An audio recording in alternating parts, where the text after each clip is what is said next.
하겠습니다. 모두 자리에 착석을 부탁드리겠습니다. 2부 저희 포럼을 진행해 주실 분은요, 저희 K뷰티 학회 정유진 부회장님께서 진행해 주시도록 하겠습니다. 소개해 드리겠습니다.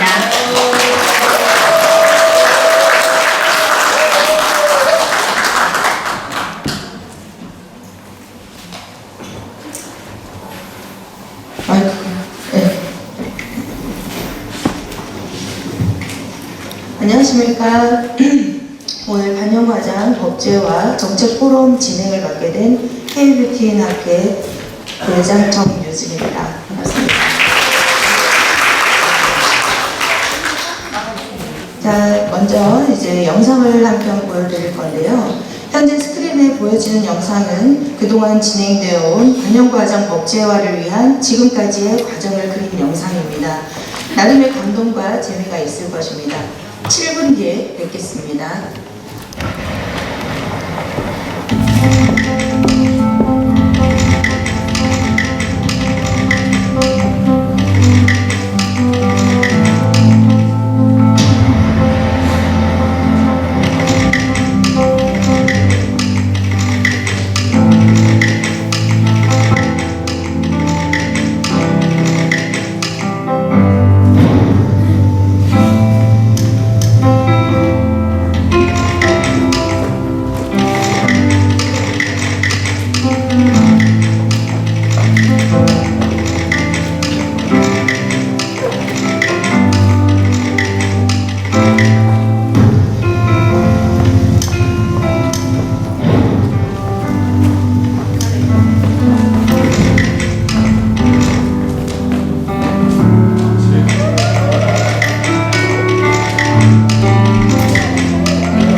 이제 반영구 화장에 대해서 합법화 논문도 쓰고 해서 그 진심을 담아서 영상을 이렇게 내용과 함께 구성을 해봤습니다.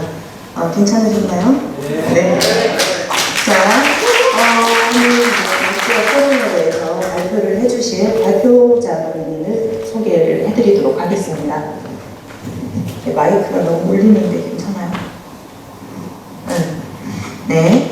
반영구 화장 법제화 이후 전망과 과제라는 주제로 오늘 토론을 진행하기에 앞서서 토론회를 주최하실 반영구 화장사 법안 대표 발의를 해주시고 국민의힘 원내부 대표 겸 규제개혁 추진위원장이신 홍석준 국회의원님을 소개하겠습니다.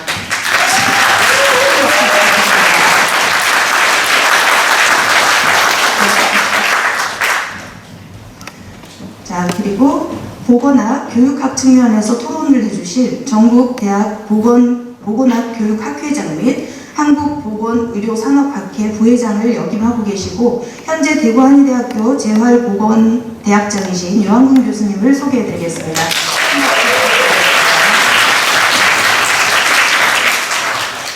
그리고 의료인을 대표하여 참석해주신 코엘 의원 대표원장 이동규 원장님을 소개해드립니다. 큰 박수.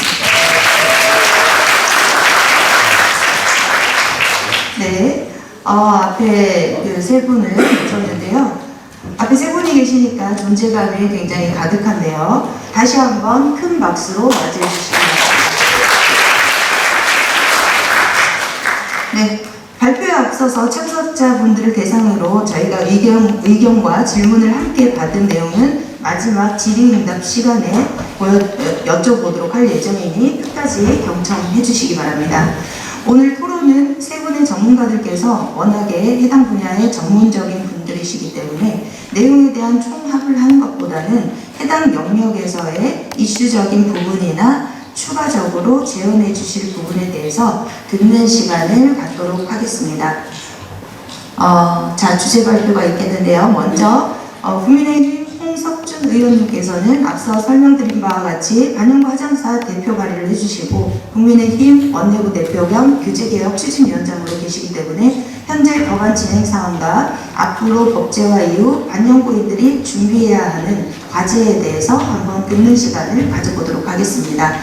박수 부탁드리겠습니다.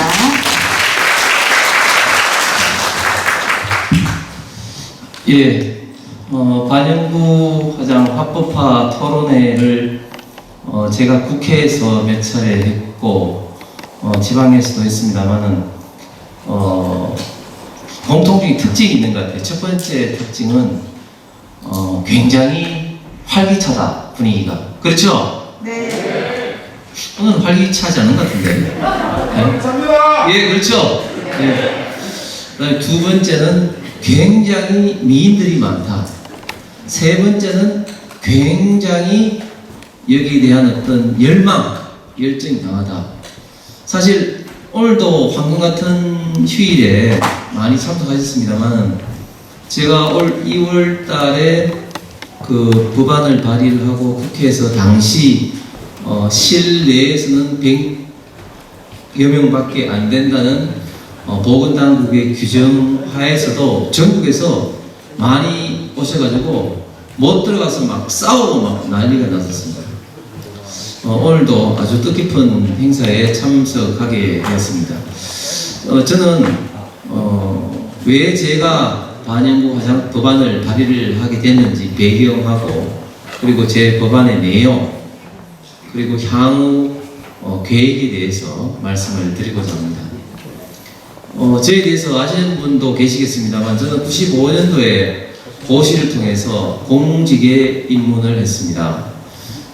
달서구청에서 공직에 첫 발을 내디디면서 동장도 해보고 하다가 2000년 5월 1일자로 대구시에 가서 월드컵이라든지 문화체육 분야도 했습니다만 주로 경제 산업 분야에서 주로 종사를 했었습니다.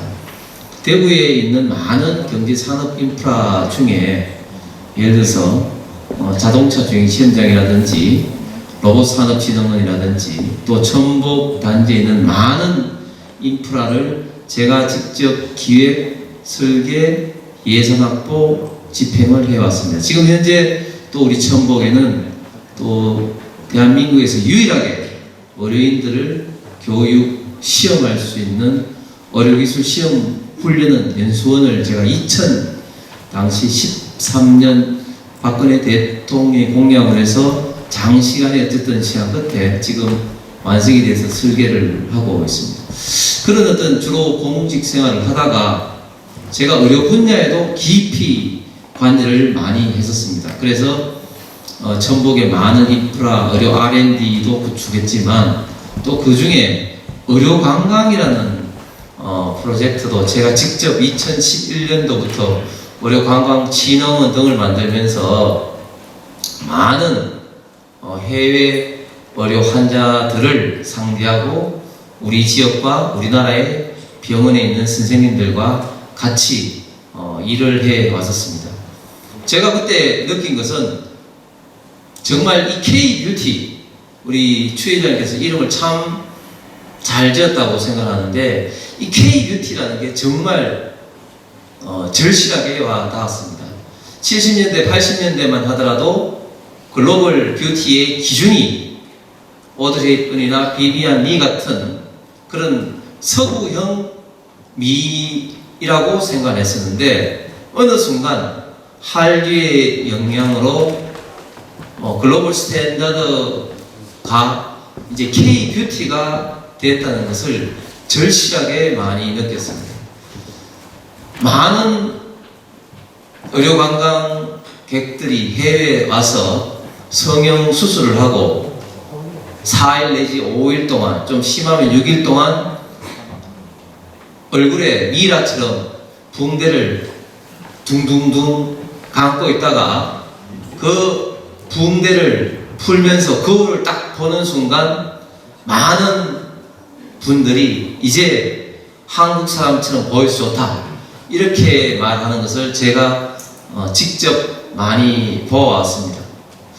또한 저는 뷰티 엑스포라고 혹시 아시겠습니다만은 제가 그 행사를 오랫동안 담당 국장으로서 해왔습니다. 그때 많은 외국에서 우리 나라에 와서 우리 대구에 와서 반영구 화장을 하려고 온 사람들을 만났었습니다.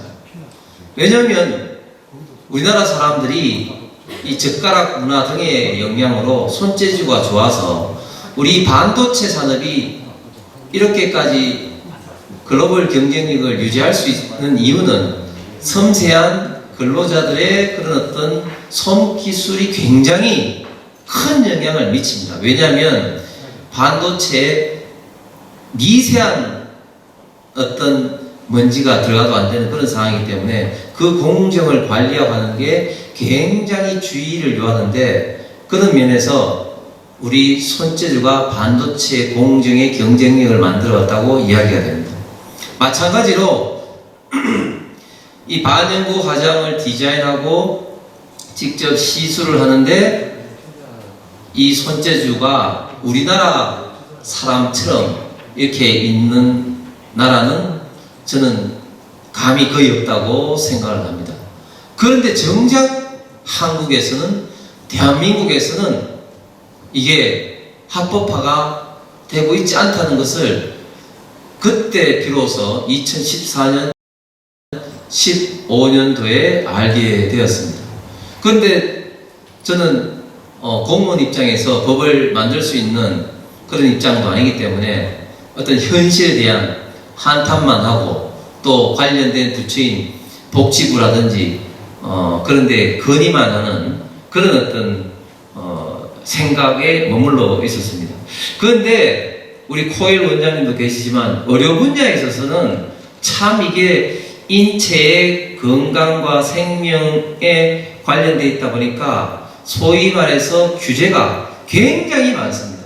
물론 필요한 규제가 대부분인데 그러나 그 규제의 영역이 상당히 애매한 부분이 많습니다. 제가 몇 가지 제가 그걸 깨버린 사례를 제가 몇 가지 말씀드리면 팔리식 수술이라고 아시죠? 2015년도, 16년도만 하더라도 이식장기 대상에 팔이 포함되지 않았습니다. 그래서 그때 당시만 하더라도 심장, 신장, 간, 폐, 각막 5가지만 이식장기 대상에 포함되어 있었습니다. 그렇다고 하더라도 또 팔도 완전히 불법은 아닌 게 2011년도 기준으로 복지부의 신의료기술에 팔 이식이라는 대상이 포함되어 있습니다. 그 마치 불법과 합법 사이의 중간 단계에 있는 겁니다. 지금 반영구 화장이 딱 그런 어떤 상황이라고 저는 생각합니다.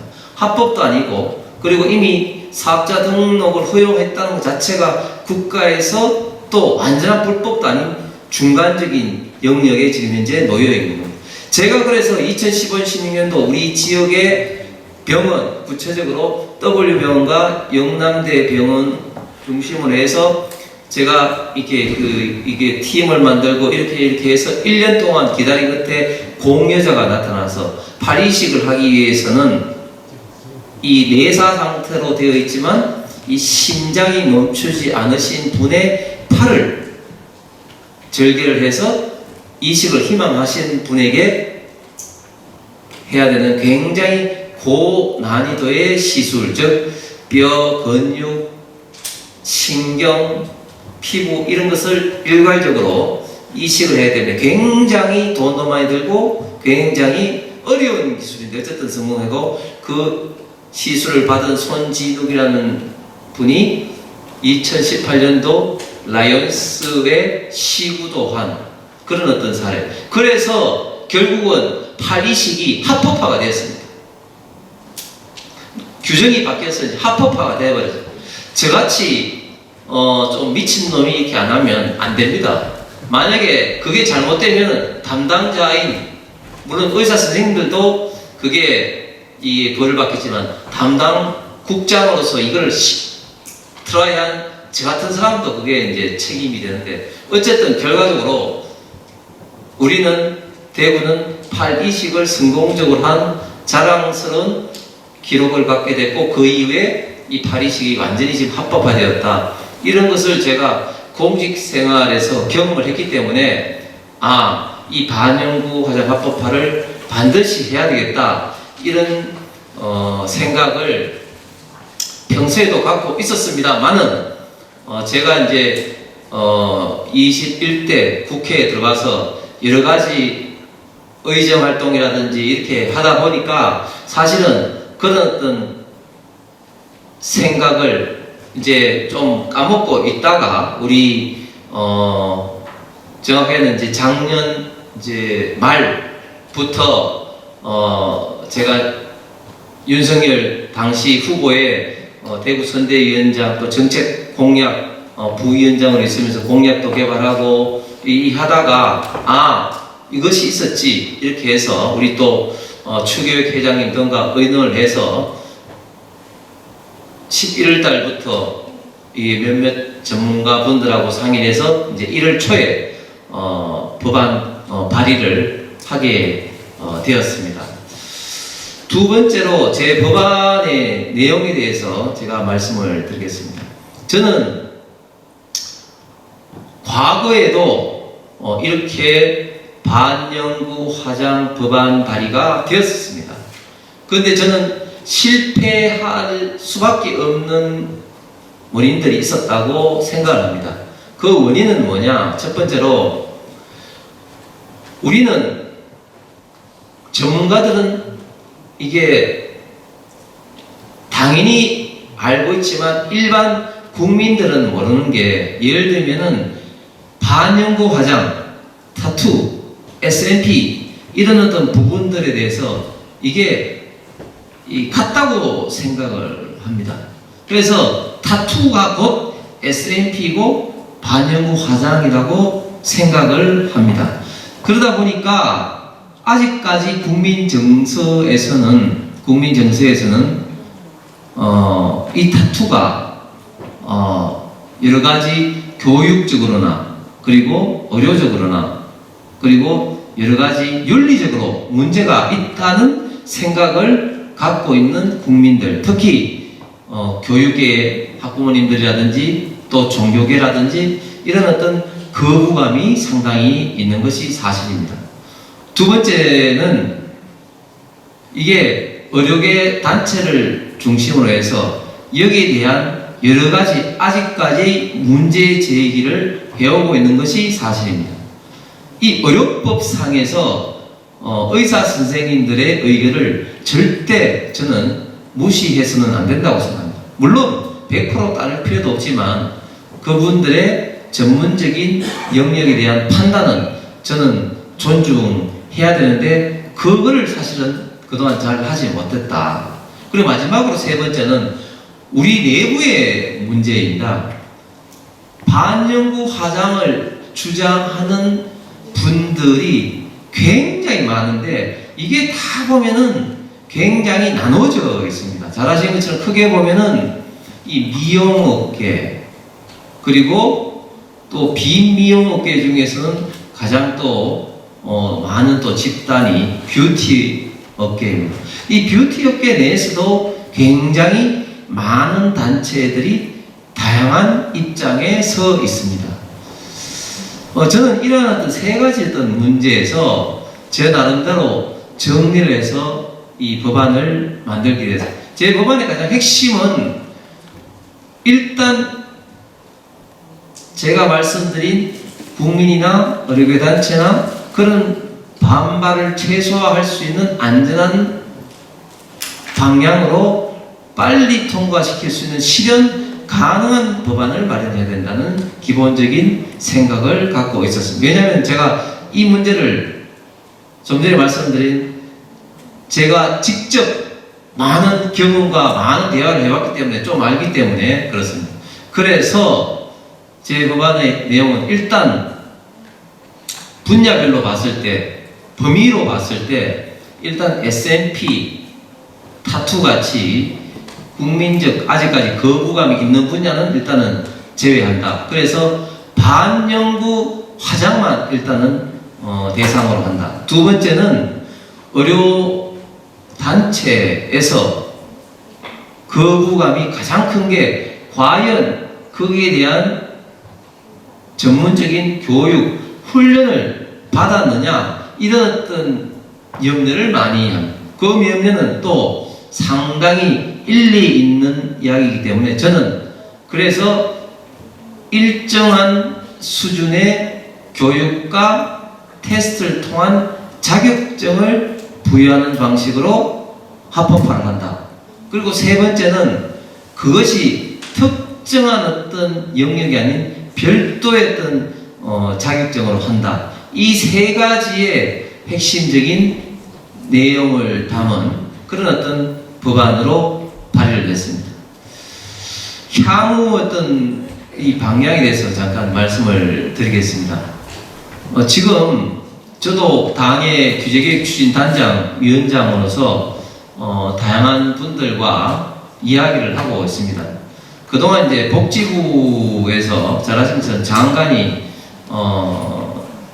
이 청문회 내지는 또 여러 가지 문제로 임명되지 않다가 최근에 이제 임명이 되어서 이제 복지부하고 이제 본격적으로 이야기를 하고 있고, 사실은 제가 대한의사협회라든지 의료계 단체하고는 제가 이야기를 그동안 공적, 사적으로 많이 좀 이야기가 되어 왔습니다. 그래서 대한의사협회에서도 지금 몇몇 제안된 법안 내용 중에 제 법안이 가장 현실적이고 타당하다, 이런 어떤 결론을 의사협회 차원에서도 지금 내린 그런 단계입니다.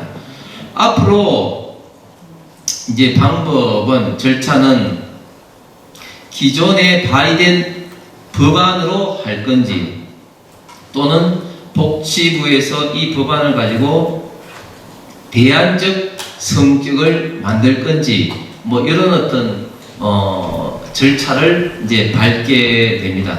우리 당 입장에서는, 국민의 입장에서는 제 법안이 가장 현실적이고 또 윤석열 당시 후보의 공약으로 대표 가지고 이렇게 되는데, 최근에 조금 이제 또한 변수가 있을 수 있는 게 미용협회 회장 자격으로 들어온 우리 당의 비례의원들은 최영희 의원이라고 혹시 아실지 모르겠습니다만은, 그분이 또 미용업계를 중심으로 하는 이런 걸 좀 내겠다 이런 이야기를 공사석에서 하고 있는데 그 내용이 어떻게 진행되는지 저하고도 상의를 하기로 했습니다만은 너무 또 미용인 위주로 하면 또 다른 또 반발 문제가 좀 있을 수 있을 것 같아서 이런 문제에 대한 어떤 조율은 필요할 것 같습니다. 결론적으로 이 법안은 이미 민주당에서도 박주민 의원이라든지 또 정의당에 또 그 유호정 의원도 냈기 때문에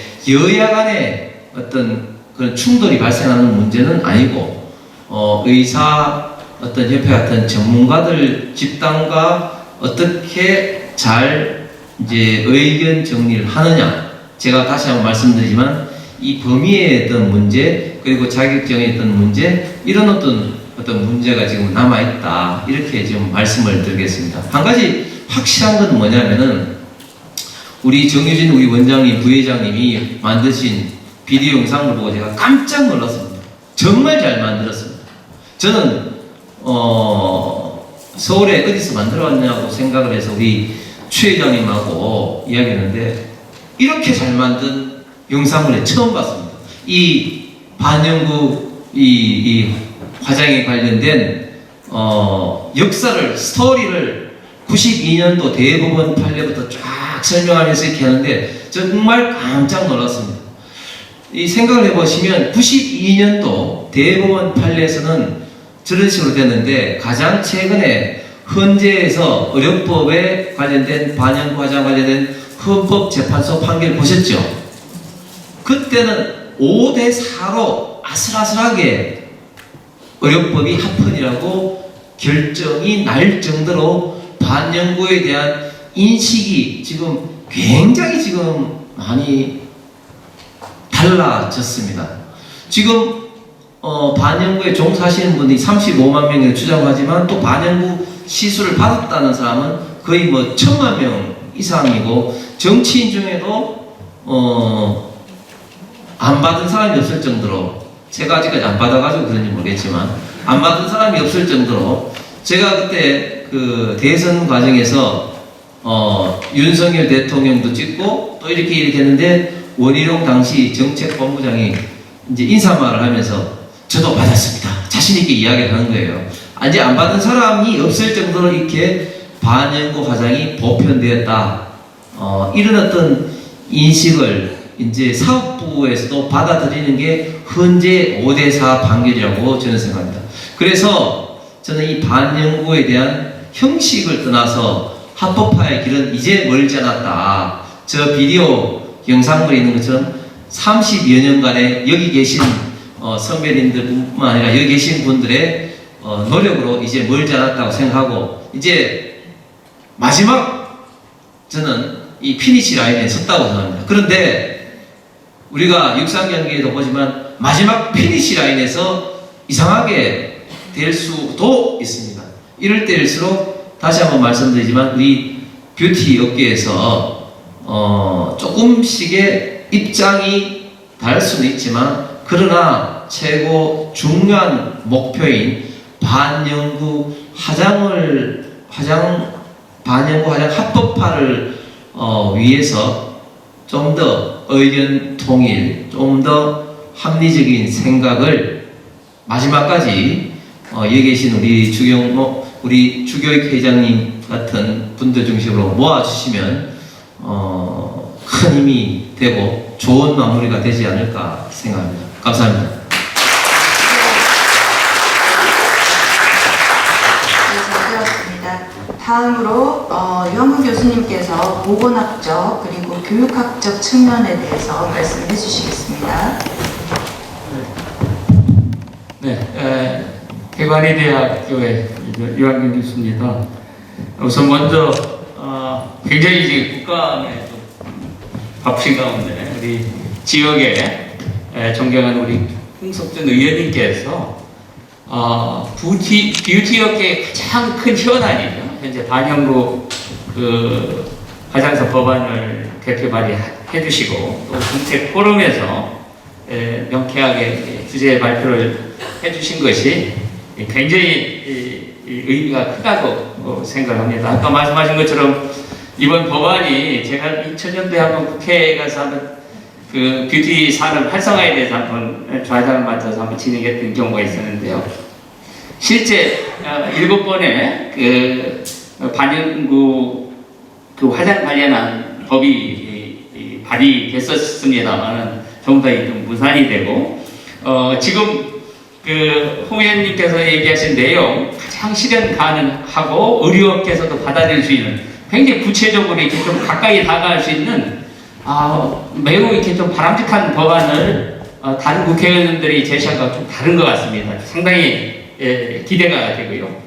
또 의원님께서 현재 규제개혁 추진위원장을 맡으시고 또 경제 분야, 산업 분야에 아주 전문가이십니다. 아까도 말씀하신 것처럼 의료, 관광산업, 뷰티케어, 첨보 이쪽 산업이 사실 한국을 또 먹여 살릴 수 있는 또 새로운 영역입니다. 제가 현재 대구 한의대학교에서 국제개발협력 선도대학 사업을 추진하고 있는데 그게 뭐냐면 교육부에서 하는 그 ODA 사업입니다. 공적 개발 원조 사업을 지금 책임을 맡아서 하고 있는데 현재 베트남의 호치민 기술대학에 그 화장품 공학 전공을 신설해 주는 겁니다. 이게 7년 사업인데요. 그래서 우리가 교과 과정도 다 개발해주고 그쪽에 사람들을 불러다가 연수도 시키고 또 그쪽에 어떤 인프라도 구축해주는 굉장히 의미 있는 사업이라서 제가 이 국제개발협력 틀 안에서 이렇게 화장품 분야 또 미용 분야 이것을 갖다가 녹여낸 건 아마 우리나라에서 처음인 것 같아요. 그래서 이걸 잘 성공을 시켜서 정말 모범적인 사례로 좀 그 롤 모델로 삼아서 전 세계 뭐 중남미라든가 중앙아시아라든가 동남아시아 여러 각국에 좀 확산시키고 싶은 그런 바람을 가지고 있습니다. 그런 와중에도 보면은 아까 말씀하신 것처럼 K-뷰티의 이 바람이 굉장히 거셉니다. 예, 그냥 미풍이 아니고 여러분도 아시겠지만 한번 몽골, 뭐 베트남, 중앙아시아 심지어 유럽 선진국까지 지금 이렇게 바람이 불고 있는데요. 한국에 가서 아까 말씀하신 대로 와서 한국 그 배우들 있잖아요. 그 모습대로 좀 해달라는 거예요. 근데 사실 이 반영구 부부는 지금 아까 말씀하신 것처럼 현재 의사가 아닌 경우에 있어서 이게 다른 사람이 하면은 뭐 불법 행위고 또 그런 부분들이 실제 제가 우리 학생들 석박사 대학원생들 논문 쓰는 거 보면 말이에요. 조사시켜 보면은 이게 의료의 목적으로 이용한 사람들 거의 없어요. 거의 미용의 목적으로 이렇게 대부분이 하고 아까 그 슬라이드에서 본 것처럼 전체 그 시술 장소도 그렇고 시술하는 사람들도 그렇고 뭐 35만 명 이렇게 하고 있는데 그런 쪽에서 이게 너무나 그 현실과 법적인 괴리가 이렇게 큰 게 아닌가. 이게 굉장히 이게 좀 바람직하지 않은 것 같아요. 이게 불안전하고 그래서 이런 것을 어떻게 좀 합법화 시켜서 정말 뷰티 이 산업을 활성화시켜주고 또 새로운 직역을 갖다가 만들고 그렇죠? 그리고 이제 국민보건상에서도 지금까지 좀 이렇게 문제됐던 부분을 갖다가 안심하고 이렇게 서비스 받을 수 있는 그런 체계가 빨리 법적 제도화가 만들어져야 되는 것이 아닌가라는 그 개인적인 그 생각을 하고 있습니다. 사실 홍 의원님 여기 와서 이게 뵙고 개인적 인연이 어딜까 한번 생각해보니까 예전에 미스 코리아 심사 할 때 제가 처음 뵀어요. 그래서 저도 그때 처음 초대받아 갔었는데 심사를 했었는데 야 우리 홍 의원님께서 그때 국장하셨을 때요 이 미에 대해서 관심도 많으시구나. 그리고 또 아까 얘기한 것처럼 이 경제 이 산업 분야에 아주 전문가이신 차원에서 이 법에 그 대표 발의한 것이 굉장히 의미가 있다. 이거 꼭 책임지고 하셔야 되겠다. 라는 생각을 이렇게 하게 됐습니다. 한번 박수 한번 좀 보내주셔야 되겠다.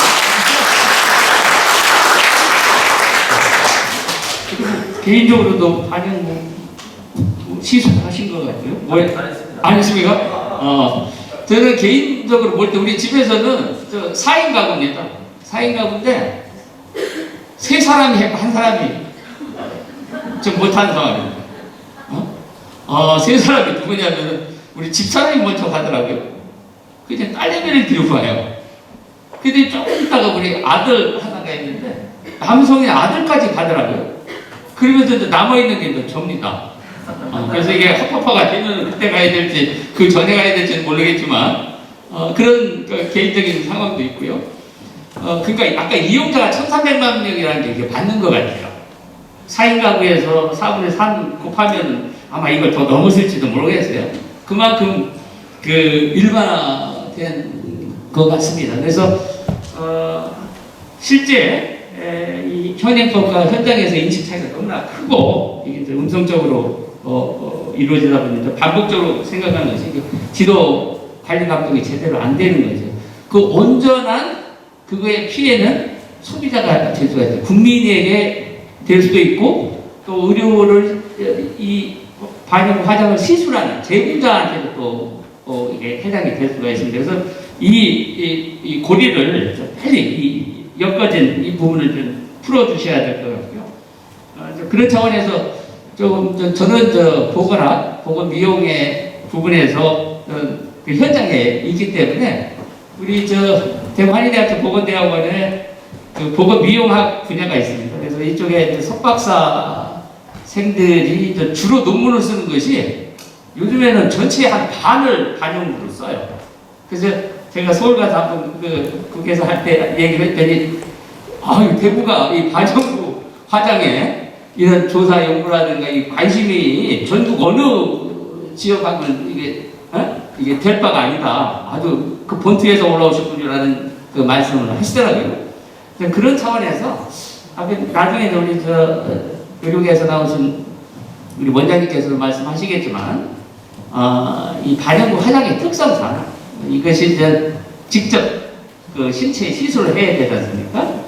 그래서 이걸 우리가 보통 전문적인 용어로 침수팩이라고 얘기를 하는데 또 고객하고 또 시술자 간의 신체 접촉도 굉장히 아주 밀접하고 그런 차원에서 이게 제대로 이 보건위생 관리가 이루어지지 못하면은 감염의 위험수가 항상 상존합니다.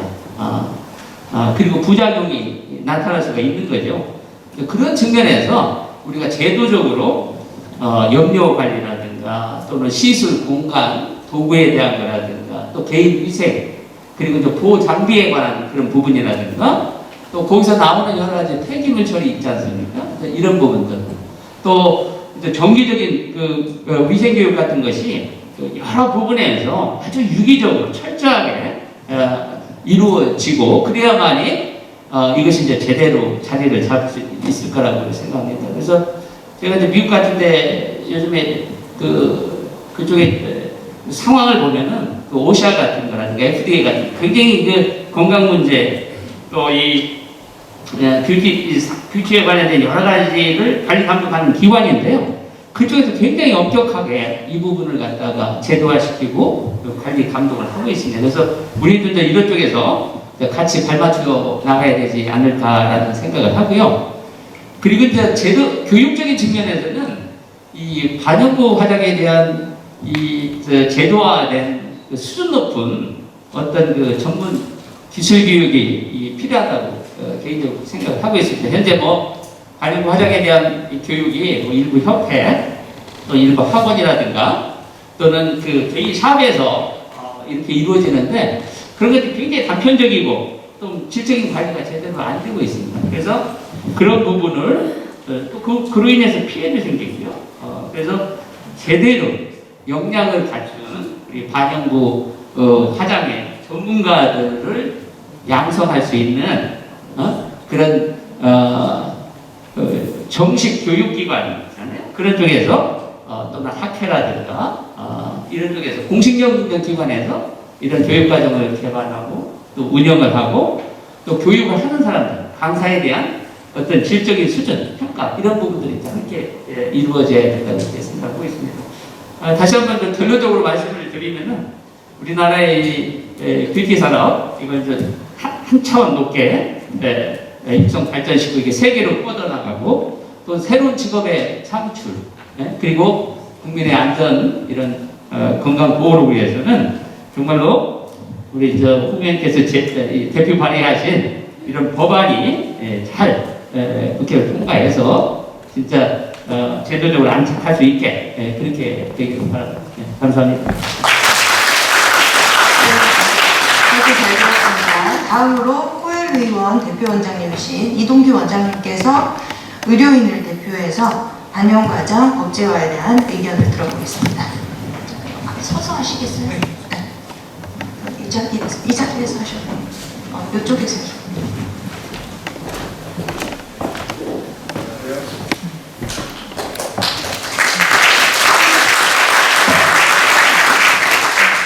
이게 사실이 15년 전 거라. 네. 네, 빨리 넘기도록 하겠습니다. 아무것도 안 나오네.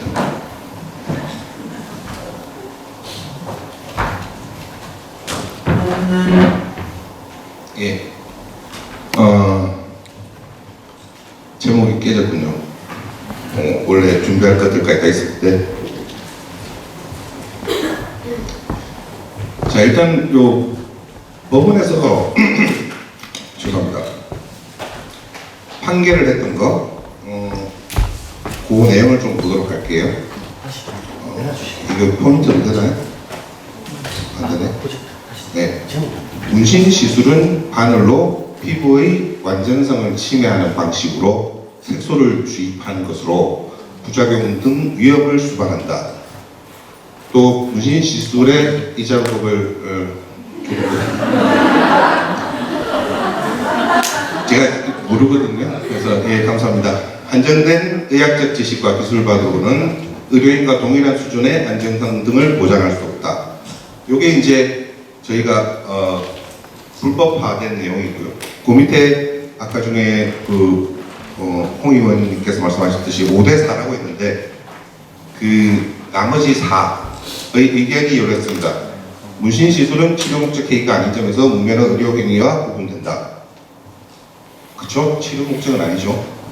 그리고 안정성만을 강조해 의료인에게만 허용한다면 증가하는 수요를 충족하지 못해 오히려 불법적이고 위험한 시술을 조장할 우려가 있다.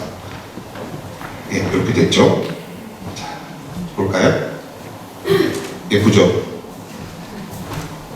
예뻐요? 예쁜데. 우리 와이프는 아니에요. 자, 피부의 완전성을 침해하는가 라는 부분에 대해서 한번 의료인의 입장에서 이야기를 해보고자 합니다. 뭐 다들 아시죠? 피부 구조, 교과서 맨 처음에 나오는 거잖아요. 이 피부 전체가 대개는 1mm에서 4mm 정도로 되어 있어요. 다들 아시겠지만 그 중에서 표피라고 하는 요 윗부분, 땀구멍하고 저기 털이 있는 그 밑에 보면은 표피라고 하는 부분은 0.1에서 1mm 정도, 굉장히 얇죠. 그 중에서 눈꺼풀이 가장 얇아요. 0.1, 그리고 손바닥이 가장 두껍습니다. 그래도 어쨌든 표피라는 층은 0.1에서 1mm인데 여러분들도 다 아시겠지만 그 문신이라고 하는 거는 굉장히 깊이 들어가요. 진피층까지 들어가는데 반영구 화장이라고 하는 요 시술 자체는 거의 대부분 표피층에서 이루어집니다. 근데 표피를 보면 죄송합니다. 너무 학문적으로 가죠. 나이는 다 필요 없고요. 요 빨간들 완전히 성숙하면 각질만을 남기고 세포들을 죽게 되고 그 다음에 계속 탈락되어 나가요. 그 기간은 대개 한 달 정도로 보고 있고요. 자, 우리가 지금 핵심이 이건 것 같아요. 반영구냐 문신이냐. 그래서 저희가 보면은 문신은 대개 0.2에서 2mm 깊이로 시술을 하게 돼요. 뭐 문신도 하시는 분 계시죠? 반영 과정은 0.1에서 0.2. 그래서 보면은 지금 문신을 한 거 금붕어인가 이름 있던데 한 자국을 따서 빨갛게 지금 한 직후예요 이게. 근데 반영 과정 같은 경우에는 뭐 이거 거의 표시가 안 나지 않아요. 자, 그러면 피부를 완전히 뚫는다고는 볼 수 없는 상황이고 안정성을 보장할 수 있는가라는 부분인데 자, 문신 부작용입니다. 엄청나죠? 저는 뭐 고양이 뭐 따라서 전부 염증이 다 생기고 굉장히 치료도 힘들고 저런 경우에는 잘못하면 피부 전체가 회사되어 나가는 경우가 많아요. 그리고 이건 좀 비교적 간단한 것임에도 불구하고 농이 많이 차이를 보입니다. 그러면 반영구 화장에 대한 부작용을 봤었을 때는 이 정도 심각하진 않아요. 사실 의료인의 입장에서는 당연히 이 정도로 생기면 안 된다라고 말씀을 드릴 수는 있지만 이 정도는 뭐 하다못해 후시딘만 발라도 되니까 이 정도는 괜찮다라고 개인적인 판단을 하고 있습니다. 아까 여기 뭐 교수님께서 침습적이다라고 이야기를 하셨는데요.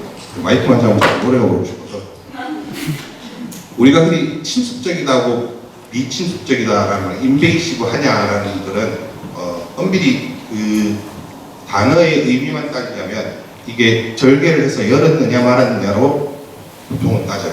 그러니까 성형수술은 대개는 침습적이고 뭐 보톡스, 필러를 포함해서 이런 것들 다 비침습적이라고 하는데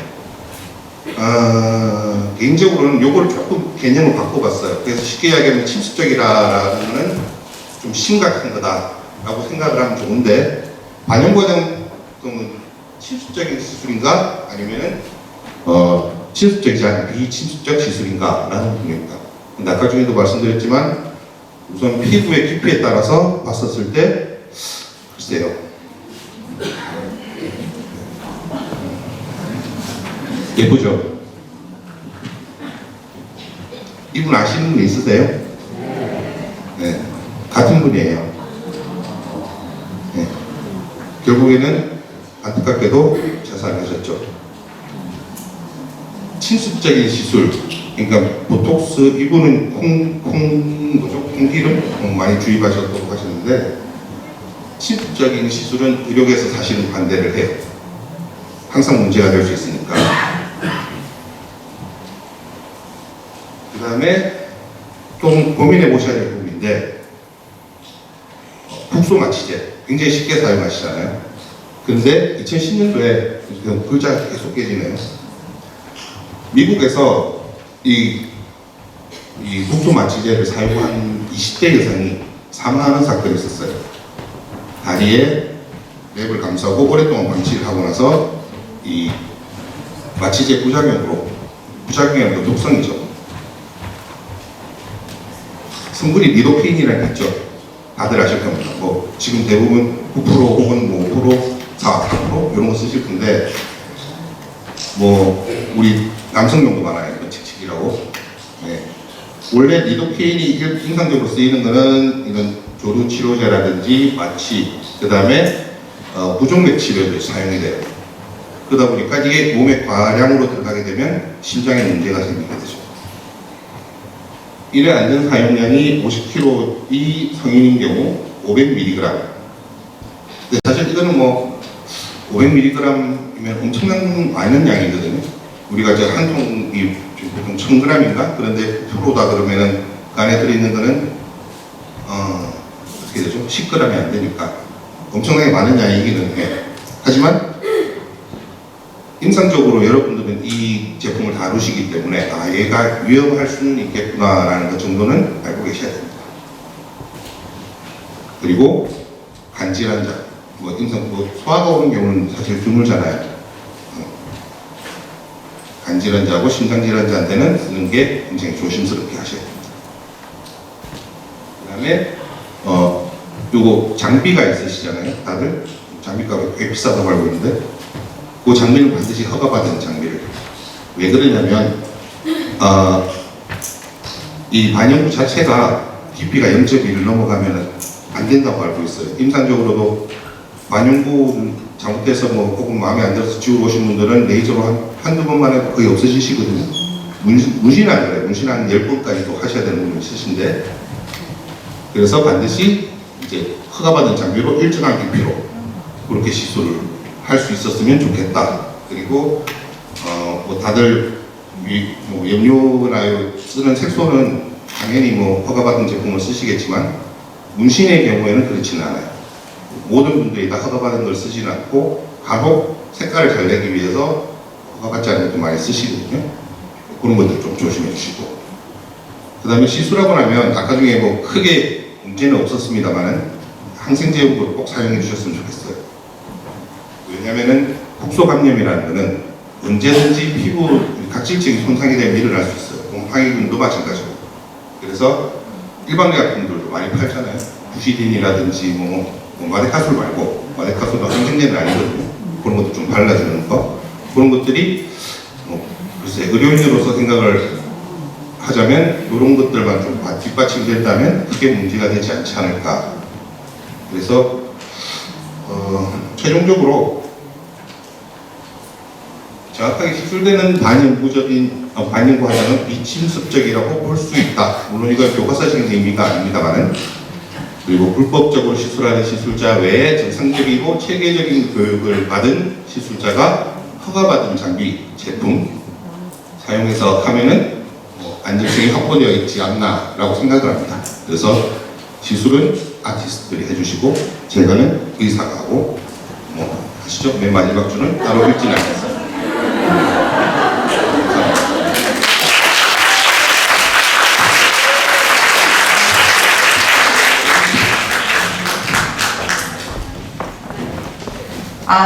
네. 너무 네. 그리고 또 코엘팩이라고 여러분들 그 사은품으로 받으신 그 마스크팩을 굉장히 많이 후원을 해주셨습니다. 네, 앞서 발표해주신 세 분께 큰 박수 부탁드리겠습니다. 자, 저희가 꾸rum 진행하기 한 달 전부터 이제 참석자분들을 통해서 반영구 법제화에 대해서 사전 질문을 받았었는데요. 거의 질문들이 비슷비슷한 거였습니다. 홍 의원님한테 이제 합법은 도대체 언제가 되느냐, 네, 법안 발의는 어디까지 진행이 되냐, 이런 질문이 거의 대부분이었는데요. 홍 의원님 답변 한번 그 부분에 대해서 간단히 부탁드립니다. 우리 코엘 원장님 발표를 들으니까 원래 제 법안이 그래도 좀 합리적이죠?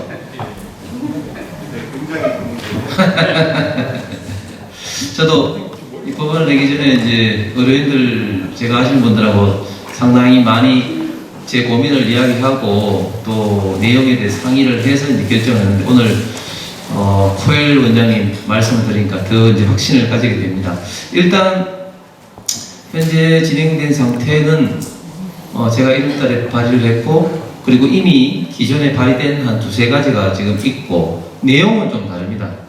앞에 발의된 분들 원래 이제 국회 이 법원수는 이제 만약에 이제 지금이 이제 21대 국회인데요. 20대 국회까지 발의된 건 다 일단 폐기가 됩니다. 다 일단 폐기가 되고 21대 그러니까 2020년부터 발의된 것들만 이제 이야기를 하는데 제 앞에 지금 이제 그 몇몇 분들이 발의된 게 있습니다. 그래서 이제 이 비영 앞에서 지금 해당 상임위 이제 보건복지위에서 이제 내부 논의를 하는 절차 단계에 있다. 국회 순서는 해당 상임위에 법안 소위라는 작은 파트가 있고 거기서 통과되면 이제 보건복지위 상임위를 통과하고 그다음에 이제 본회의를 통과하는 이런 단계를 밟게 됩니다. 현재는 보건복지위 법안 소위에서 지금 이제 논의 중에 있다. 단 이제 그동안 조금 이제 늦어지게 된 것은 잘 아시는 것처럼 3월달에 대선이라든지 6월달에 또 지방선거 그다음에 복지부 장관의 부재 그래서 사실은 좀 진도가 좀 예정대로 되지 못하고 좀 늦고 있습니다. 앞으로 이제 장관도 임명되고 또 제가 또 당의 규제개혁 추진위원장으로서 좀 이 문제에 대해서 좀 푸시를 하면 아마 논의의 진전은 지금보다는 훨씬 더 빨리 될 것 같고 그리고 이제 이제 논의가 될 때 기존의 이제 법안들을 같이 소위 말해서 병합을 하면서 관계되는 집단들, 의료계 집단, 또 뷰티협회 집단, 또 미용 집단 이렇게 해서 이렇게 청문회를 한두 차례 이제 거치면서 이제 법안이 어떤 내용으로 어떻게 할지 이제 본격화되게 될 겁니다. 일단은 현재까지는 저희 당에서는 저희 제가 낸 법안을 중심으로 이제 논의하게 될 건데, 좀 전에 말씀드린 앞으로 이런 부분에 대해서 여기 계신 분들도 좀 더 성원해 주시고, 제가 이제 대한의사협회하고도 이제 이야기가 지금 어느 정도 됐기 때문에 제 법안 내용은 이제 관계가 없는데 다른 분들에 대해서는 대한의사협회에서 지금 반대가 아까 말씀드렸듯이 호일 원장님도 말씀하셨다시피 뭐 다른 분들 같은 경우는 이런 그 문신 특히 또 SMP 이런 내용들이 다 있고 또 자격증도 없이 그냥 무조건 합법화 이런 내용이 대부분입니다. 그래서 이 부분은 상당히 좀 논란의 여지가 많고 제 법안은 아주 스무스하게 진행될 것 같은데 그러나 기존에 병합된 법안들이 있기 때문에 어쨌든 여기 이제 논의하는 단계가 상당히 좀 토론이 굉장히 좀 격렬해질 수가 있다 이런 좀 말씀을 좀 드리겠습니다. 네. 말씀하신 대로 이제 만약에 법제화가 된다면 앞으로 교육하고 그리고 시술 그리고 위생에 대해서 많은 변화가 있을 거라고 생각을 하는데요. 혹시 시설 규정이 나온 게 있나요? 아니 이제 이 부분에 대해서는 이제 법에서 일반적인 어떤 교육 시설 기준 이렇게 뭐 이렇게 정할 수는 없는 거고 일단은 법안이 빨리 통과되고 난 다음에 이제 구체적인 교육 특히 시설 기준 자격증 뭐 이런 것은 이제 소위 말하는 이제 보건복지부 시행령으로 이제 규정되게 됩니다. 이때는 이제 관련된 교수님들이라든지 또 전문가들이 구체적인 어떤 그런 어떤 기준을 정할 때 같이 좀 논의를 좀 해봐야 될 것 같은데 한 가지 이제 우스운 것은 우리 유학문 교수님도 말씀하셨습니다만 이미 이 반영 화장 관련된 교육 전공이 학교에서 가르치고 있는데 이 부분 현장에서는 아직까지도 합법화되고 있지 않다는 것은 사실은 굉장히 지금 언밸런스한 거죠. 사실은 이게 반영과 화장이 불법이라면은 이 학교에서 이 가르치는 것도 물론 이제 의대에서 가르치는 건 합법이겠지만 그렇지 않은 학과에서 가르치는 것 자체도 사실은 불법이지 않습니까? 참 웃기는 어떤 그런 상황이 지금 진행이 되고 있는 거죠. 그러니까 이런 부분에 대해서는 빨리 합법화되고 시행령도 자연스럽게 논의가 되면서 뭐 교육과정은 이미 상당 부분 있으니까 시설 기준, 자격증 관련된 어떤 그런 규정이 이제 정해지게 될 것 같습니다. 네네. 오늘 좋은 말씀 자연분 삼아서 우리 좋은 미래 반영구인들이 될 수 있는 계기가 될 수 있었던 것 같습니다. 오늘 포럼에서는 반영과장 법제화 이후 전망과 과제라는 주제로 뷰티 산업 성장을 이뤄내기 위한 반영과장 법제화 이후 미용인들이 준비해야 할 사항과 관련한 정책에 대해서 함께 말씀 나누었습니다.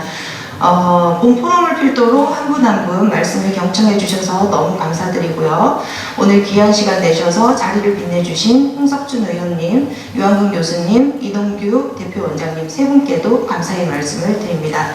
K뷰티인 학회는 미용인들의 성장을 위해서 학문 발전에 노력을 다할 것을 약속드립니다. 이상으로 2022년 K뷰티인 학회 추계학술대회 포럼을 마치도록 하겠습니다. 감사합니다.